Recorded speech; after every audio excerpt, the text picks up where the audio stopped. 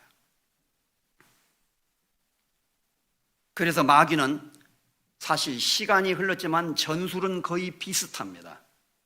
예수님에게 와서 말했습니다. 네가 만일 하나님의 아들이거든 이 돌들을 명하여 떡덩이가 되게 하라. 예수여, 당신이 만일 하나님의 아들이거든. 말이 좀 이상하네. 어떤 사람이 문재인 대통령 앞에 가세요. 당신이 대한민국의 대통령이거든 이렇게 한번 하십시오. 말이 좀 이상하잖아요. 대통령한테 만일 대통령이거든 그러면 말이 안 되는 거예요, 사실은요. 이 마귀는 교묘한 전술로 말 장난을 통해서 그리스도의 신성을 의심하는 겁니다.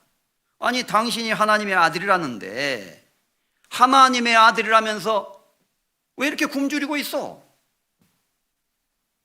당신이 가진 하나님의 아들의 능력을 통해서 이 돌덩이를 한번 떡으로 만들어 보시죠. 이렇게 예수님을 유혹하고 있는 겁니다. 교묘한 말장난이라고 할 수 있어요, 사실은. 창세기에 보면 마귀가 하와를 유혹할 때도 거의 비슷한 말을 했습니다. 창세기 한번 찾아보죠. 3장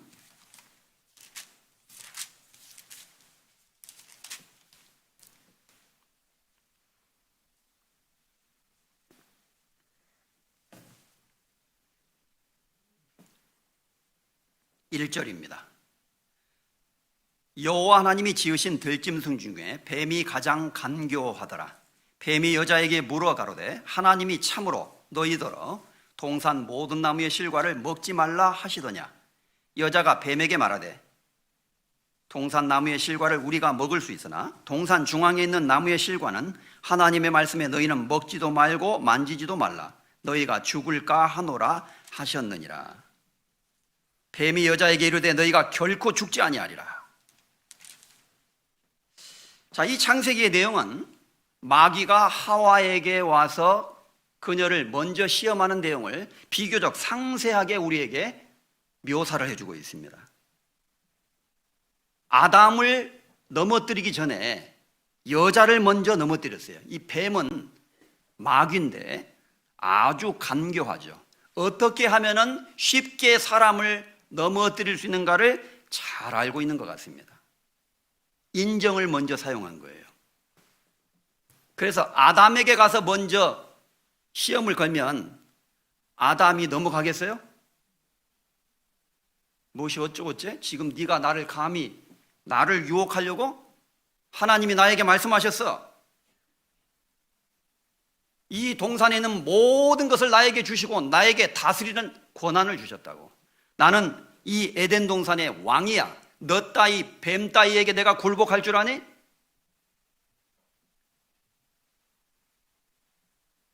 절대 마귀의 시험에 쉽게 넘어가지 않았을 것입니다. 그래서 그런지 우회작전을 펴고 우회작전. 어떻게 하면 사람을 넘어뜨리는지 알 수 있어요. 여기서 알 수 있어요. 그래서 우리의 삶 속에서 있는 시험도 유사한 점이 있다는 걸 알아야 됩니다. 마귀는 우리를 넘어뜨리려고 할 때 특히 개인적으로 어느 부분이 가장 약한지, 어떤 부분이 취약한지를 알고 그 취약점을 통해서 우리를 넘어뜨리려고 하잖아요.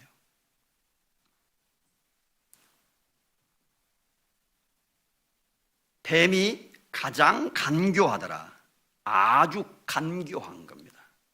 뱀이 여자에게 물어 가로되 하나님이 참으로 너희들어 동산 모든 나무의 실과를 먹지 말라 하시더냐?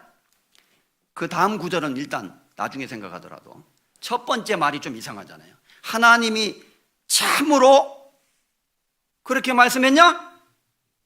정말로? 진짜? 확실한 것도요, 참으로, 정말, 진짜 여러 번 물으면요 헷갈려요. 하나님은 항상 참으로 말씀하십니다.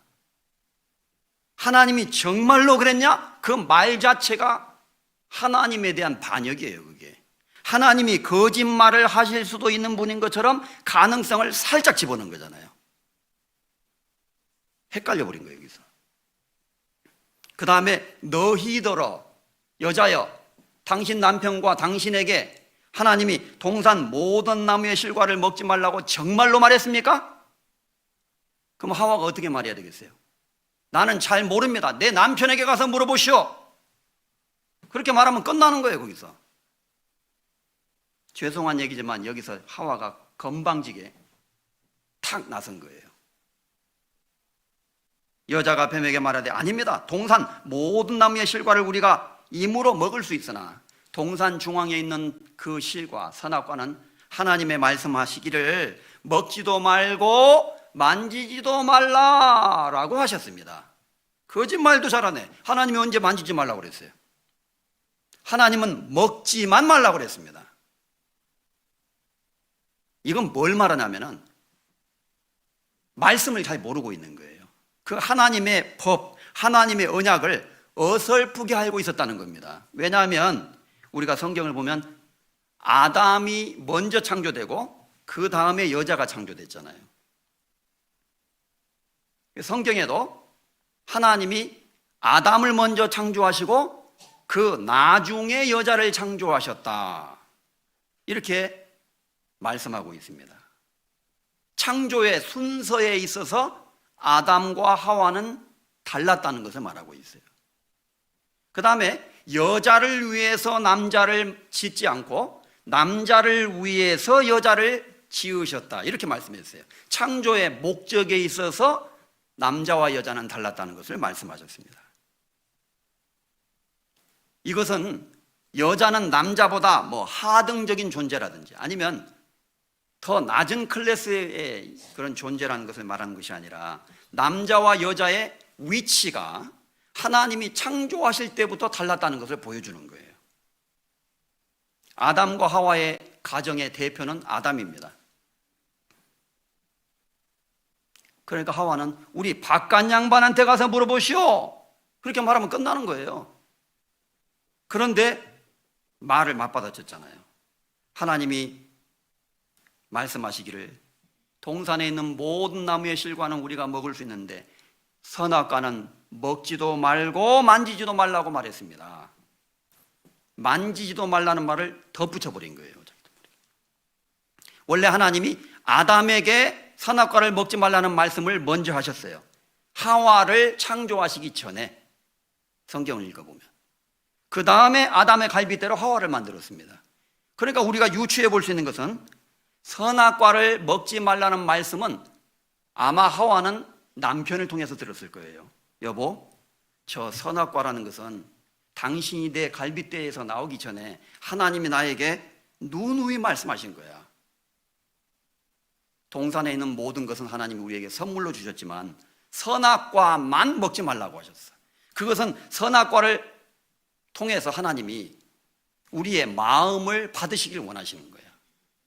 모든 것을 주신 하나님을 누구보다도 공경하고 그 말씀을 무엇보다도 존중해야 된다는 것을 우리 보고 표현하라고 하셨어. 어떻게? 선악과를 먹지 말라는 하나님의 말씀을 지킴으로. 그러니까 당신과 나는 어떤 경우에도 죽어도 저것은 먹으면 안 돼. 알겠지? 얘기했을 거 아니에요. 그런데 하와는 건성으로 들었어요. 요즘으로 말하면 깊이 듣지 않은 겁니다. 말씀을 깊이 기억했으면 하와가 그렇게 말할 리가 없잖아요. 깊이 안 들으니까 어설프게 알고 있는 거예요. 이렇게 해서 넘어뜨리게 되는 겁니다. 그러니까 뱀이 하와를 탁 유혹해서 아니야, 너희가 이것을 먹으면 결코 죽지 않을 거다. 정령 죽으리라고 말씀한 그것은 하나님의 새빨간 거짓말이야. 절대 안 죽어. 그리고 너희가 이것을 먹는 날에는 너희 눈이 밝아서 너희가 하나님과 같이 될 것이다. 여자가 그 나무를 본즉 먹음직하고 보암직하고 지혜롭게 할 만큼 탐스러운지라. 마귀의 시험을 딱 받은 상태에서 선악과를 딱 보니까 다르게 보이는 거예요. 대체 마귀 말이 사실일 수도 있다는 생각이 든 겁니다.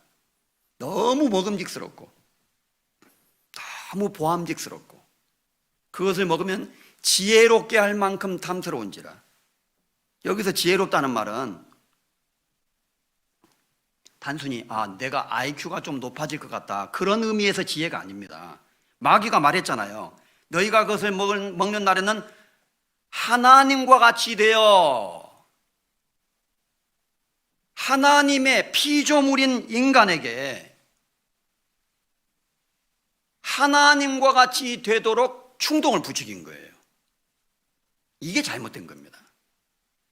왜냐하면 마귀 자신이 타락한 천사로서 하나님의 보좌를 찬탈하려다가 하나님과 같이 되려다가 쫓겨난 것이 마귀잖아요. 그러니까 그 못된 기질, 못된 생각, 그것을 그대로 갖고 있는 겁니다. 그래서 인간에게 하나님과 같이 될 수 있다는 식으로 거짓말을 통해서 잘못된 생각을 불어넣어 준 거예요.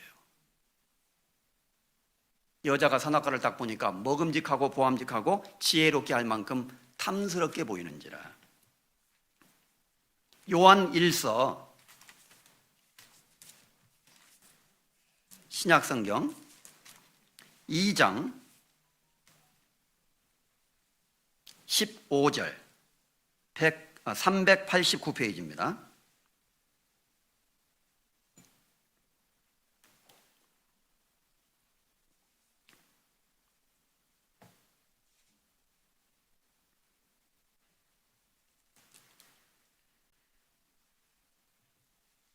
요한일서 2장 15절 같이 소리내서 읽어보겠습니다. 이 세상이나 세상에 있는 것들을 사랑치 말라. 누구든지 세상을 사랑하면 아버지의 사랑이 그 속에 있지 아니하니 이는 세상에 있는 모든 것이 육신의 정욕과 안목의 정욕과 이생의 자랑이니 다 아버지께로 쫓아온 것이 아니요 세상으로 쫓아온 것이라.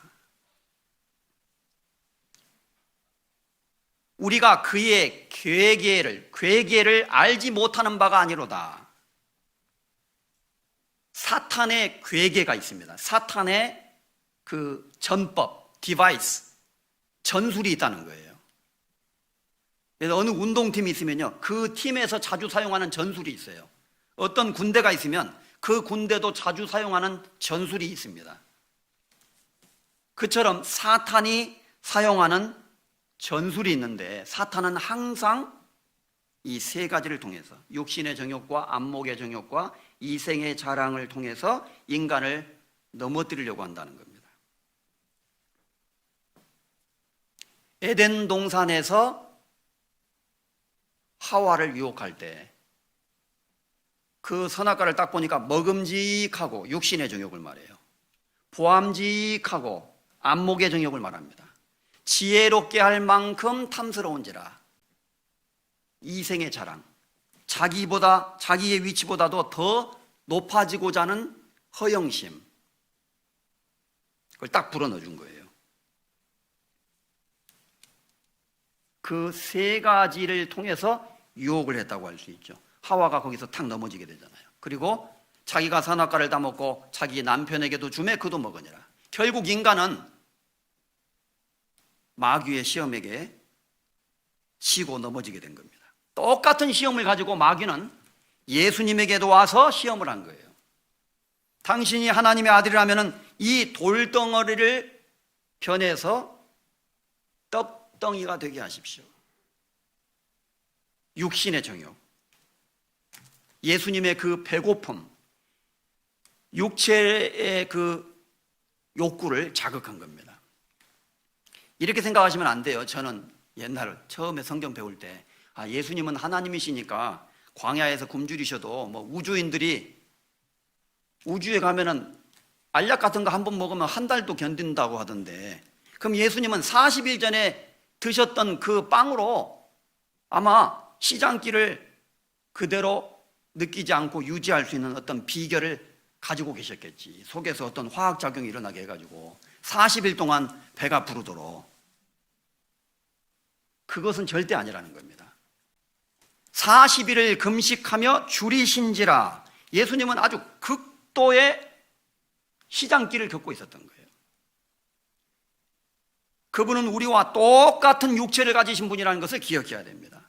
그러나 그에게는 죄는 없느니라. 하나님은 죄를 알지도 못하신 자로 우리를 위하여 죄를 삼으셨다. 예수님은 죄가 없는 분이고 죄를 알지도 못하시는 분이에요. 그러니까 죄성은 없어요. 타락된 본성은 없다는 겁니다. 다만 육체를 우리와 똑같이 갖고 있기 때문에 오랫동안 안 드시면 배고프고 많이 걸으시면 피곤하시고, 요한복음 4장에 예수님은 행로에 고나여 수가라는 동네의 우물가에 앉아 계셨습니다. 피곤하셔서, 예수님 피곤을 느끼는 몸을 갖고 있어요. 그리고 예수님이 십자가에 매달려 있을 때는 내가 목마르다라고 말씀하셨습니다. 피를 다 쏟으시면서 예수님은 극도의 갈증을 느꼈어요. 혀가 이틀에 붙었나이다. 시편 22편에는 그렇게 예언되어 있었습니다. 그는 죄만 없을 뿐이지 우리와 똑같은 육체를 갖고 계셨다는 것을 기억하십시오. 예수님은 완전한 사람이었다는 겁니다. 그래서 선악과를 따먹기 이전에 선악과 앞에 있는 아담과 똑같은 상황인 거예요, 지금 예수님이. 그래서 예수님은 두 번째 아담인 겁니다. 그런데 아담은 시험에서 넘어졌지만 예수님은 그 시험을 이기시게 된 거죠. 자, 이렇게 예수님에게 첫 번째 돌덩이를 떡덩이로 만들라고 예수님의 육신의 소욕을 자극함으로써 시험을 했어요. 그 다음에 예수님을 높은 곳으로 올라가서 천하만국을 보여줬죠. 안목의 정욕과 이생의 자랑, 헛된 방법으로 영광을 얻을 수 있는 것처럼 예수님을 부추기게 된 거예요. 마귀가 에덴 동산에서 하와를 유혹할 때 썼던 전법은 예수님에게도 그대로 적용이 됐다는 겁니다. 이 전법은 이제 요한 일서를 받는 성도들에게 똑같이 반복되고 있는 거예요. 여러분 성도들이요, 마귀의 전법은 변하지 않았습니다. 마귀는 육신의 정욕과 안목의 정욕과 이생의 자랑을 통해서 성도들을 유혹하고 시험에 빠뜨리게 될 겁니다. 누구든지 이 세상이나 세상에 있는 것들을 사랑하지 마십시오. 누구든지 세상을 사랑하면 아버지의 사랑이 그 속에 있지 않을 것입니다.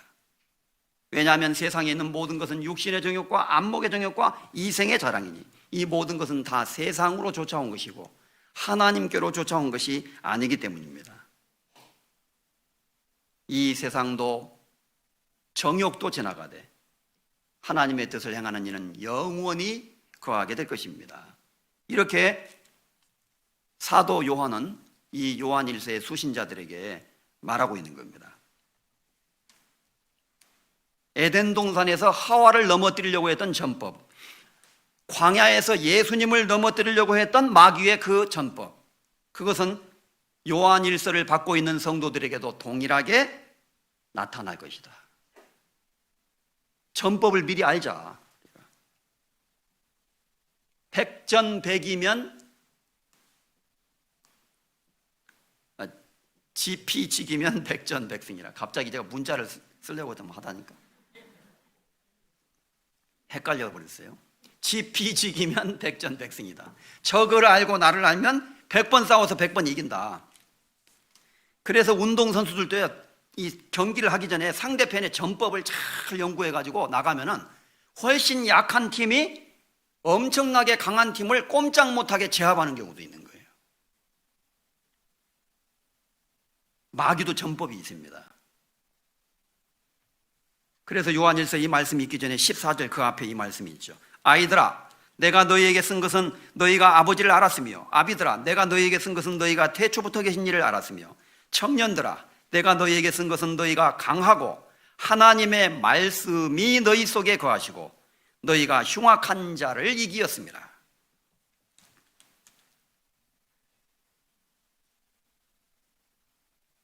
이스라엘 민족이 애굽에서 나왔습니다. 구원을 말합니다.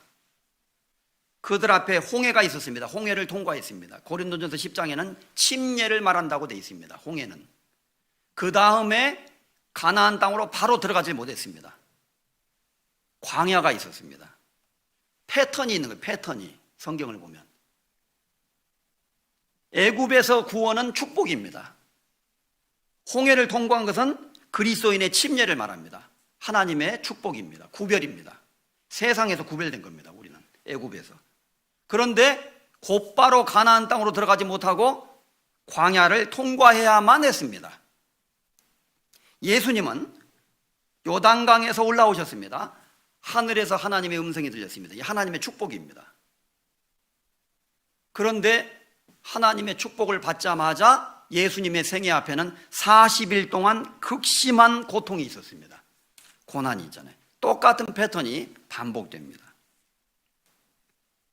하나님 우리 구원받은 그리스도인들에게도 똑같은 과정을 허락하신다는 것을 성경이 분명히 가르치고 있습니다. 그래서 우리도 구원을 받습니다. 예수님이 요단강에서 올라오실 때 이는 내 사랑하는 아들이여 내 기뻐하는 자라 라는 음성이 들렸던 것처럼 우리가 구원받을 때 하나님의 음성을 듣는다고 할 수 있어요. 성령이 친히 우리 영으로 더불어 우리가 하나님의 자녀인 것을 증거하시나니, 성령이 친히 우리 영으로 더불어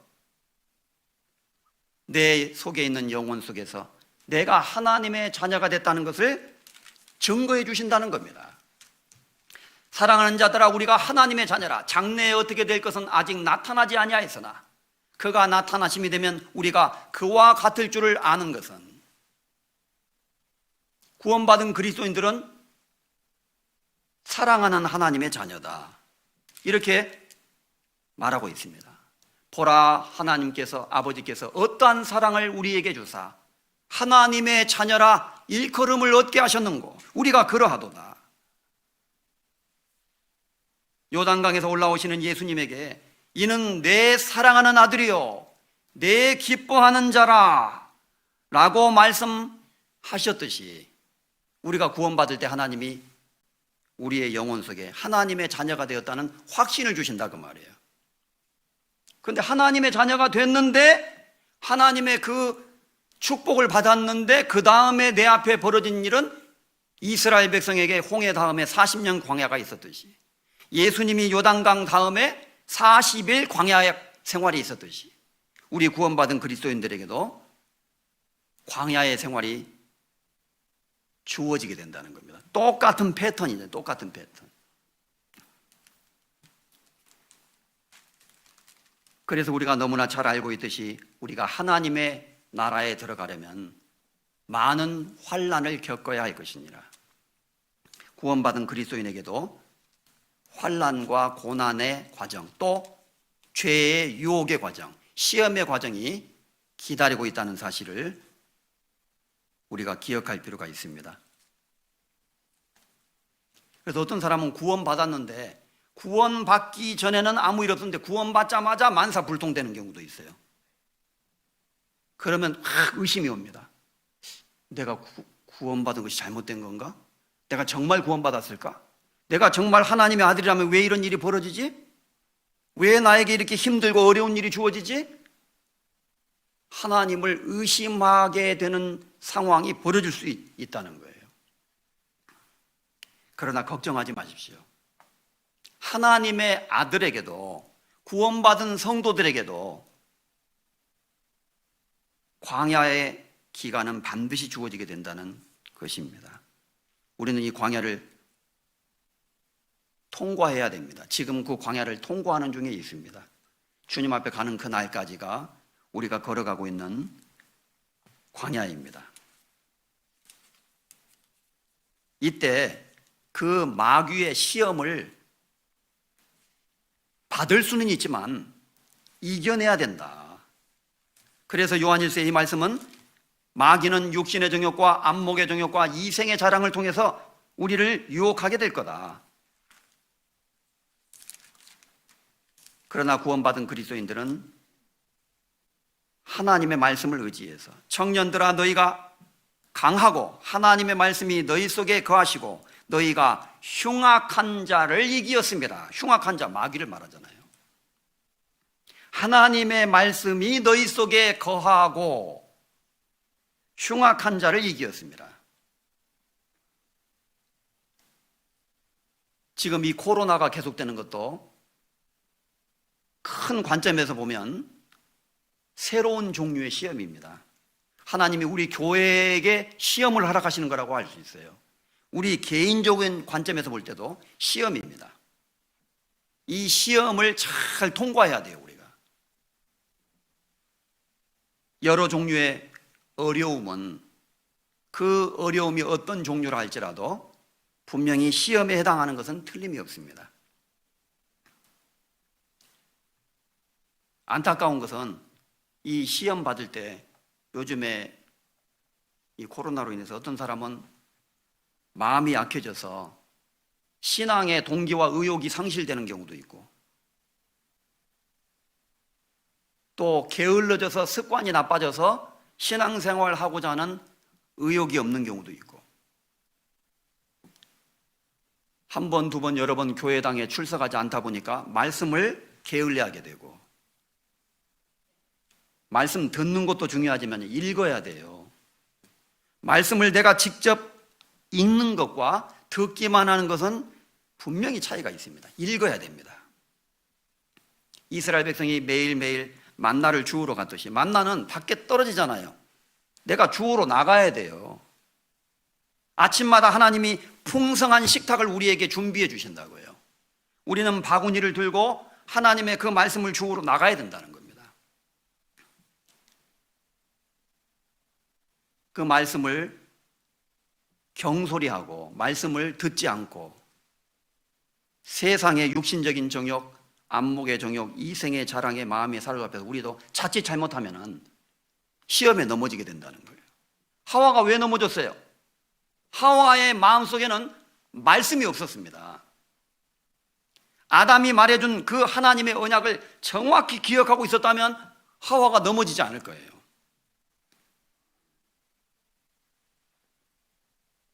예수님은 40일 고난을 받으실 때 마귀가 나타나서 그를 시험했습니다.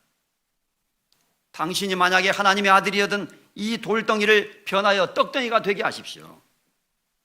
예수님은 그때 기록되었으되 사람이 떡으로만 살 것이 아니요 하나님의 입에서 나오는 모든 말씀으로 살 것이니라 하였느니라. 신명기 8장의 말씀을 그대로 딱 인용하셨어요. 무엇을 말합니까? 예수님의 마음속에는 말씀이 있었다는 걸 말하는 거예요. 인간으로서 인간이 되신 예수님께서 우리에게 본을 보여주신 것이다 그 말입니다. 그럼 하나님이시니까 그렇게 하신 거겠지 이렇게 생각하면 안 된다는 거예요. 그분은 한 인간으로서 완전한 인간편에서 인간의 입장에서 시험을 받으셨고 시험 받을 때 말씀으로 이기셨습니다. 기록되었으되 기록되었으되 기록되었으되 기록되었으되 하나님의 말씀을 예수님께서는 영혼 속에 늘 간직하고 계셨다는 걸 알 수 있어요. 광야에 성경책이 있었을까요? 예수님이 성경책 갖다가 이렇게 펴가지고 말씀하신 게 아닐 거예요. 마음속에 있는 말씀을 그대로 예수님이 말씀하신 겁니다. 첫 번째 마귀의 시험은 예수님의 하나님의 아들로서의 능력을 예수님의 하찮은 배고픔을 해결하는 데 사용하도록 부추기는 거예요. 마귀의 시험은, 육신의 정욕은 하나님의 아들이라는 영광스러운 자격이 있는 우리 그리스도인들을 추잡한 육신적인 존재로 만들려고 하는 겁니다.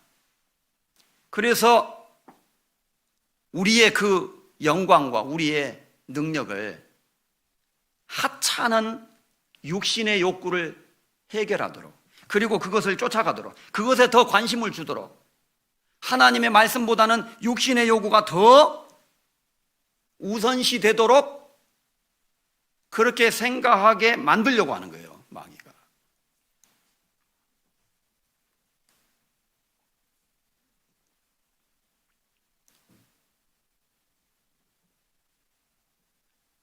하나님은 우리에게 말씀을 주십니다.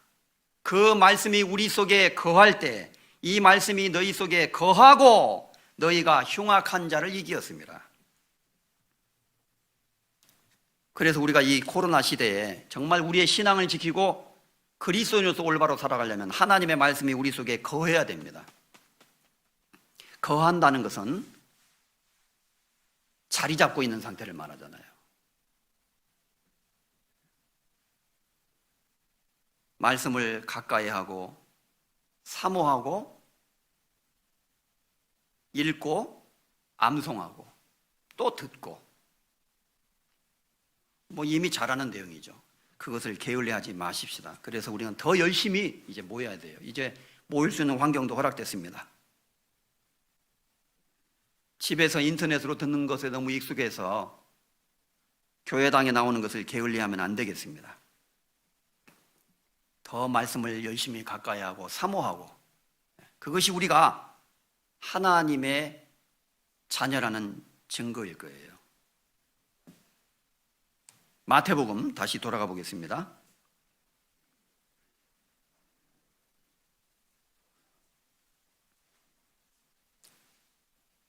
4장 4절.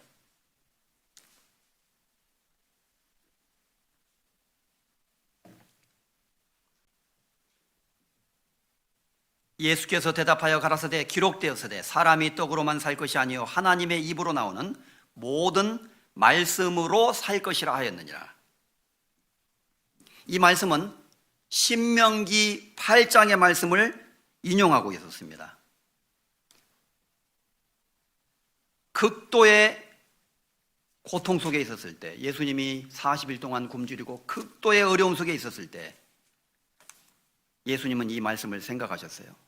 예수여, 당신이 하나님의 아들이라면 어찌 당신 꼴이 그렇습니까?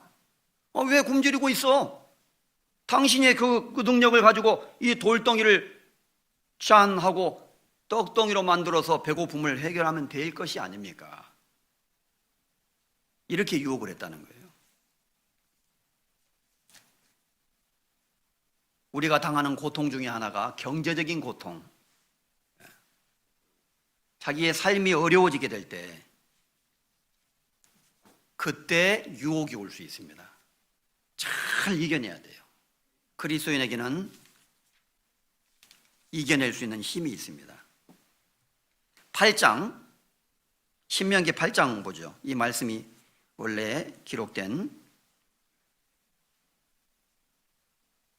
8장 2절과 3절.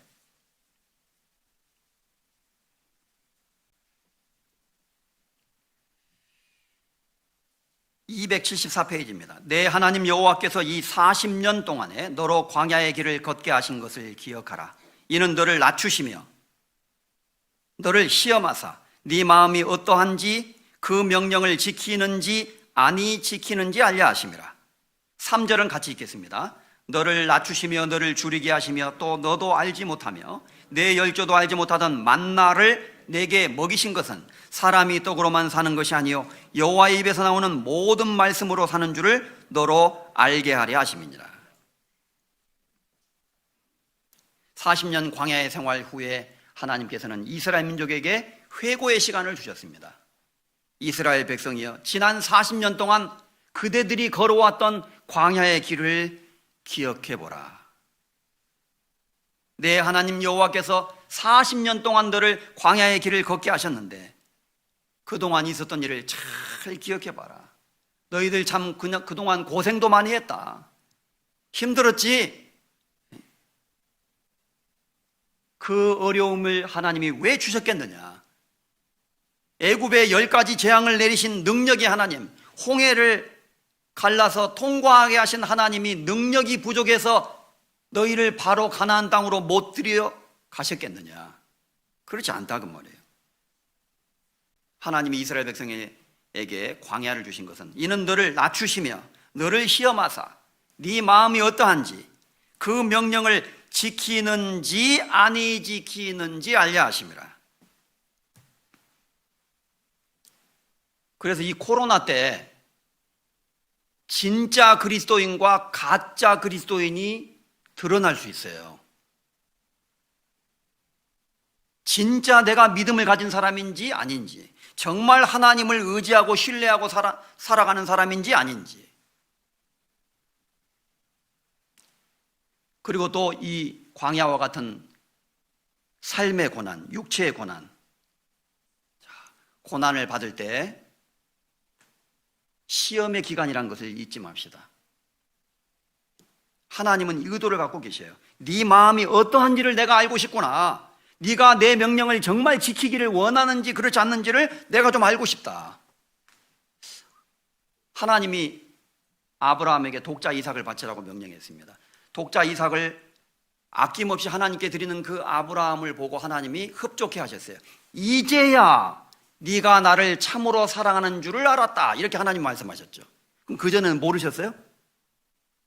전지전능하신 하나님이 모르는 것이 있을 수 있습니까? 그렇지 않습니다.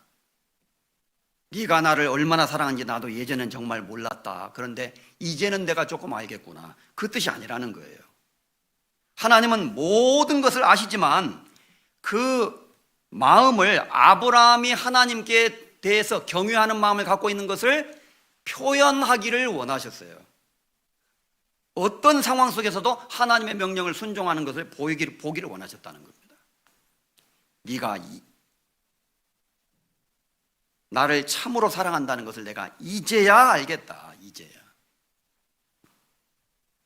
여기서 하나님은 네 마음이 어떠한지, 네가 그 하나님의 명령을 지키는지 아니 지키는지 알려 하심이라. 너를 낮추시고 줄이게 하시고 또 너도 내 열조도 알지 못하던 만나를 내게 먹이신 것은 사람이 떡으로만 사는 것이 아니요 하나님의 입에서 나오는 모든 말씀으로 살 줄을 너로 알게 하시려고, 가르치시려고 하셨다. 우리의 육체는 육체의 욕구를 필요로 하지만 우리의 영혼은 하나님의 말씀을 음식으로 필요로 합니다.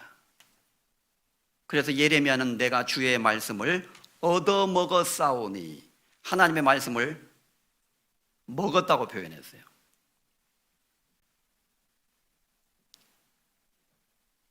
말씀, 그 말씀을 참으로 사랑하면서 살아가기를 하나님이 원하셔요. 그래서 어려울수록, 생활이 어려울수록, 경제적으로 어려울수록 하나님이 우리를 지키시고 보호해 주신다는 그 약속을 더욱 의지하면서 어떤 경우에도 흔들리지 않고 하나님의 뜻 가운데 살아가기를 하나님이 원하신다는 걸 알 수 있습니다. 그리고 또 우리 주변에는 시험이 있죠. 시험, 죄의 유혹이 있어요. 그러나 하나님의 말씀이 우리 속에 거하게 될 때 우리는 그 죄의 유혹을, 육체의 정욕을 또 이겨낼 수 있게 됩니다. 철로 역정에 보면은 순례자가 이렇게 딱 가는데 양쪽에 사자들이 있는 거예요. 사자들이 우르릉대고 있어요. 너무 무서워서 주저하고 있는데 자세히 보니까 사자들이 양쪽에 있는데 줄에 다 묶여 있어요. 딱 묶여 있어서 끝까지 와도 가운데는 길이 있는 거예요. 가운데는. 그걸로 통과하면 무사히 건너갈 수 있도록 되어 있습니다. 이 존 버년이요, 상상력이 풍부한 사람이잖아요. 감옥에서 성경을 많이 읽다 보니까 성경적인 상상력이 생긴 거예요.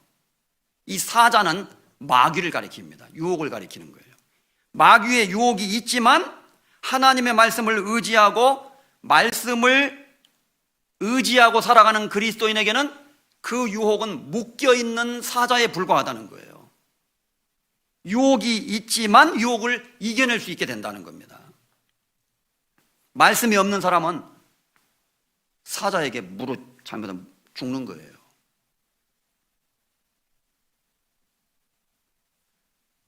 내가 주께 범죄치 아니하려 하여 주의 말씀을 내 마음에 두었나이다. 하나님의 말씀을 마음속에 간직하고 살아갈 때 그 말씀이 우리에게 힘을 줍니다. 육체의 정욕을 이길 수 있도록 만들어준다는 거예요. 그래서 이 내용은 우리 구원받은 그리스도인에게 하나의 본이 됨으로써 우리가 시험을 받을 때 어떻게 이겨낼 수 있는지를 보여주는 데 목적이 있다는 거죠.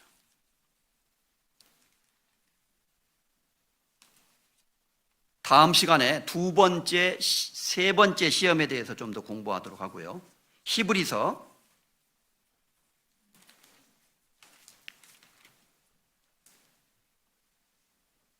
2장을 찾겠습니다. 히브리서 2장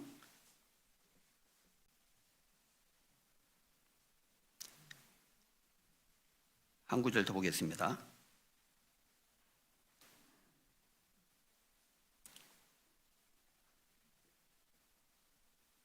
히브리서 2장 14절 355페이지.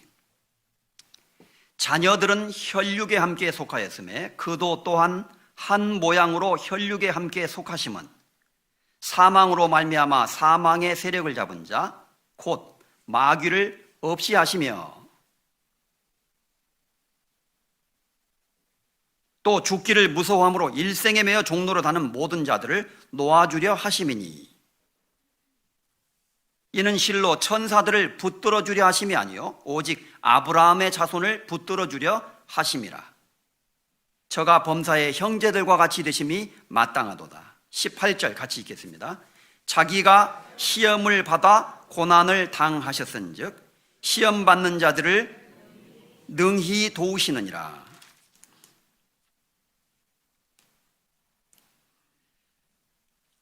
자, 여기 이 말씀은 예수님이 육체를 입으신 이유에 대해서 또 설명을 하고 있습니다.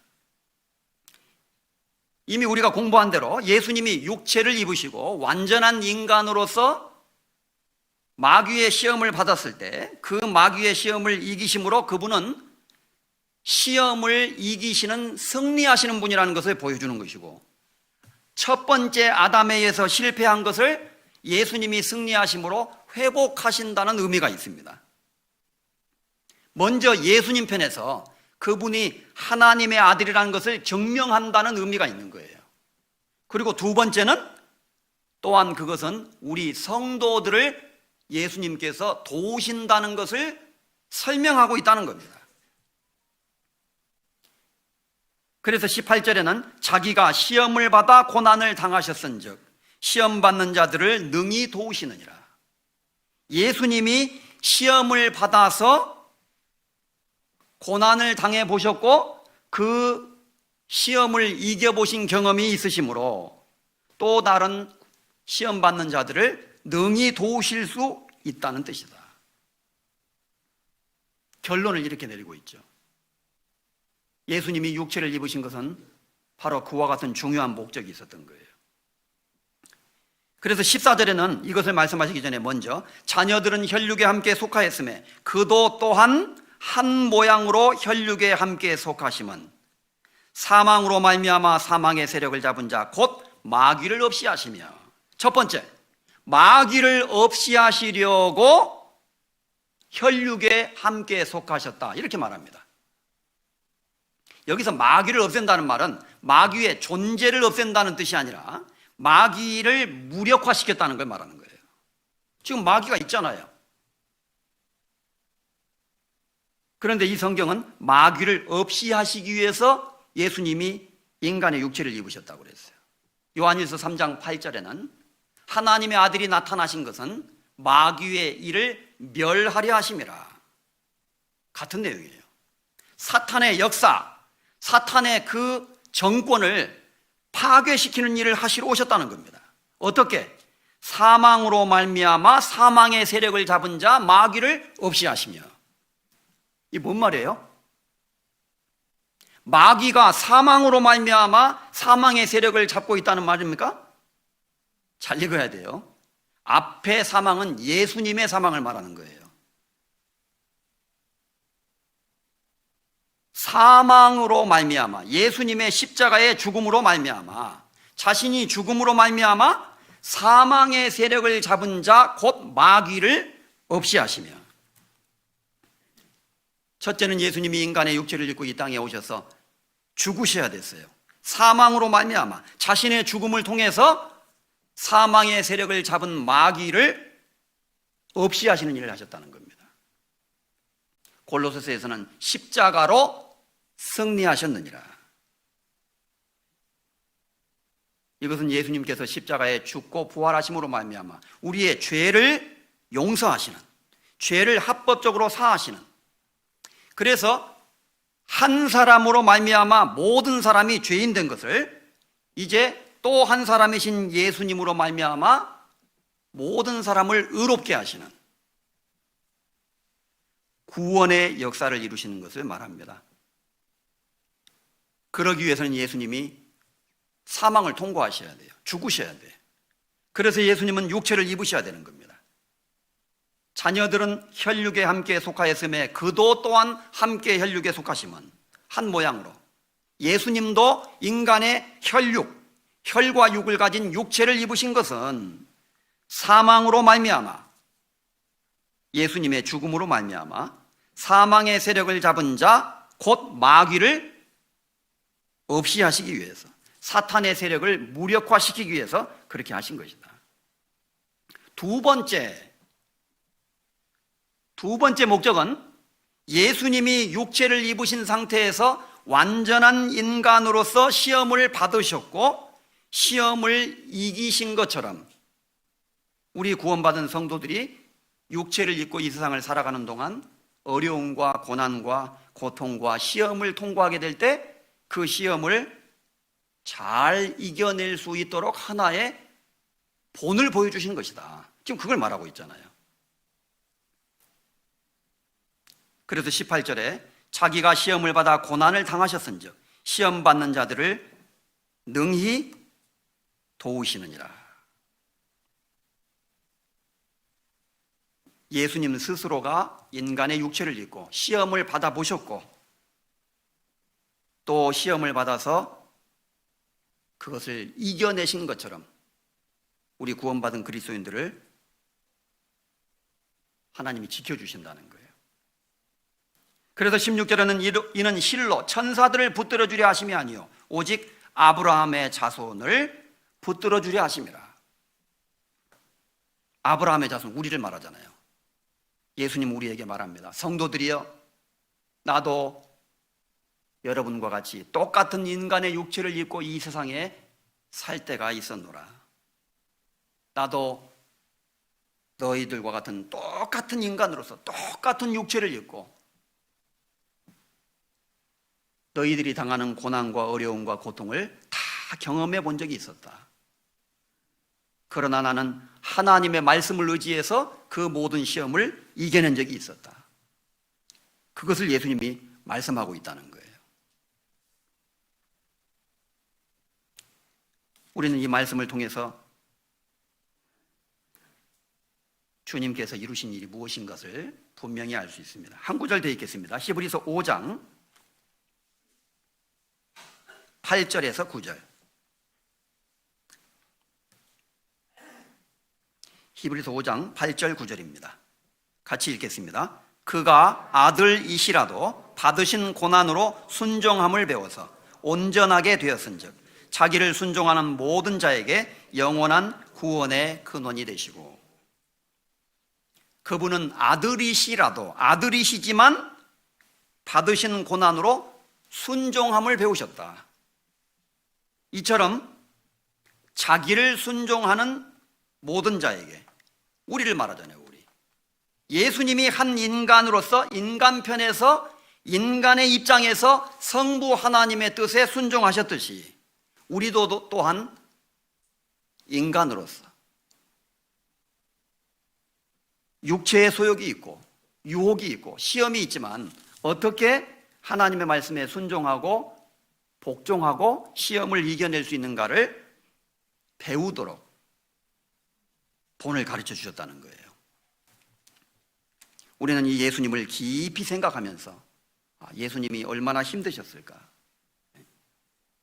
우리도 이 세상에 살 때 너무나 힘들고 괴롭고 육신적으로도 힘들고 마음에는 정신적인 고통이 있고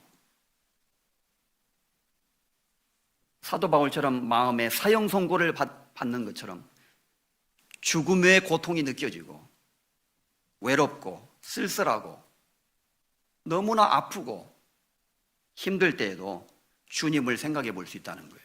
주님도 때로는 울기도 하셨네. 찬송가에도 있잖아요. 주님도 때로는 울기도 하셨네. 그 고통의 길을 완전한 인간으로서 가신 예수님을 깊이 생각해 보면서 우리도 주님의 뒤를 따라가야 되겠습니다. 신앙생활은 광야 생활입니다. 그 광야 생활은 주님 앞에 갈 때, 천국에 갈 때 끝나게 됩니다. 이 척박한 광야에서 우리에게는 하나님의 인도하심이 더욱 필요합니다. 믿음을 지키십시오. 마귀의 유혹을 이기셔야 됩니다. 넘어지면 안 됩니다. 같이 기도하겠습니다. 거룩하신 하나님 아버지, 우리의 영혼을 구원해 주시고 우리를 하나님의 자녀 삼으셔서 영원한 천국의 소망을 주신 것을 감사드립니다. 이 세상에는 참으로 어려운 고통과 고난이 계속되고 있습니다. 때로는 우리 구원받은 그리스도인들의 마음마저 힘들게 하는 힘들고 어려운 고통의 시간들이 우리에게 있습니다. 이때에 예수님을 생각하면서 주님께서 그 광야의 고난 속에서 얼마나 힘들고 고통스럽고 괴로우신 그 상황 속에서도 모든 것을 하나님의 말씀을 의지해서 이겨내신 것처럼 우리도 시험을 이겨낼 수 있게 하시고 승리하는 삶을 살아갈 수 있도록 우리를 인도해 주시기를 간절히 원합니다. 우리 양천교회 모든 성도들 한 사람 한 사람 주님의 말씀으로 강건케 하시고 하나님의 말씀이 우리 속에 거함으로 흉악한 자를 이길 수 있도록 우리에게 힘을 주시기를 간절히 원합니다. 뒤로 물러가 침륜에 빠지는 성도가 한 사람도 없도록 붙들어 주시옵소서. 우리 마음을 붙잡아 주시고 위로해 주시고 하나님의 말씀으로 힘을 주시기를 간절히 원합니다. 우리를 죄에서 구원해 주신 우리 주 예수 그리스도의 이름으로 감사하며 기도드렸습니다. 아멘.